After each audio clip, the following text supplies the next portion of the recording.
तुम जैसे down market लड़कों के लिए मैं अपना ब्रेकअप कर लूं, like seriously look at you man, तो स्टैंडर्ड है तुम्हारा?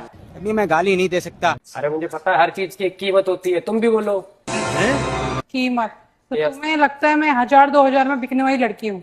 ये क्या बक रहे हो? लाइक सीरियसली 1000-2000 की कौन बात कर रहा है? मैं तो ये 12 लाख है पूरे अभी निकाल के लाया था बैंक से, इनकी बात कर रहा हूँ।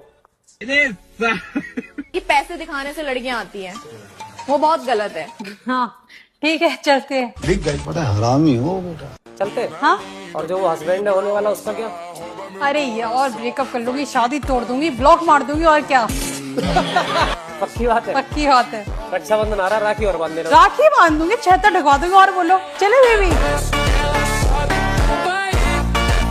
लड़कियों की मेंटलिटी आजकल ये हो गई है, शादी के साल 2 साल 3 साल बाद वो जानबूझ के घर में शोर मचाना शुरू करती है। वो अपनी मर्जी से घूमती फिरती हैं, वो वहाँ से 125 की पटीशन डाल के खर्चा भी बंधवा लेती हैं कि पढ़ लिख गई जी, वो अपने पैरों पे खड़ी हो गई है, वो कुछ भी अर्निंग करती है जॉब से या किसी दूसरे माध्यम से, तो उसको ये लगता है कि भाई अब ये जो फैमिली है ये तो इस पे तू डिपेंड नहीं है, मैं इंडिपेंडेंट हूँ, मुझे आज़ादी चाहिए, मुझे खुला माहौल चाहिए।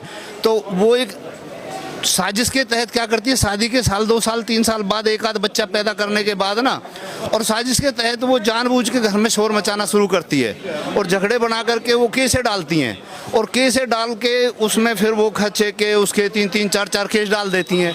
अब उसमें वो 8-8 10-10 साल तक केस फ्री नहीं होते, वो चलते रहते हैं। अब जो बंदा है जो उसके साथ है, अब जिसकी वाइफ है, अब उसका तो जीवन स्पॉइल हो गया, वो क्या करेगा? अब उसके लिए कोई रास्ता नहीं है, दूसरा संसाधन नहीं है, तो वो बंदे क्या करते हैं, फिर वो कोई दूसरी बंदी पकड़ते हैं, फिर कोई और लड़की देखेंगे उसके साथ वो फिर लिविंग में बनाएंगे। अब भाई हमारे इसने तो हमारे घर का सत्यानाश कर दिया पहली वाली पत्नी ने, तो अब क्या करें, बच्चों का आगे का सिस्टम तो रखना है, फैमिली तो बनानी है, फिर उनके माँ बाप बुजुर्ग हो गए, उनके खाने दाने के लिए दिक्कत आ रही है। अब उस सिचुएशन में घर में कोई रोटी बनाने वाला नहीं है, खाना बनाने वाला नहीं है, तो एक बहू तो चाहिए।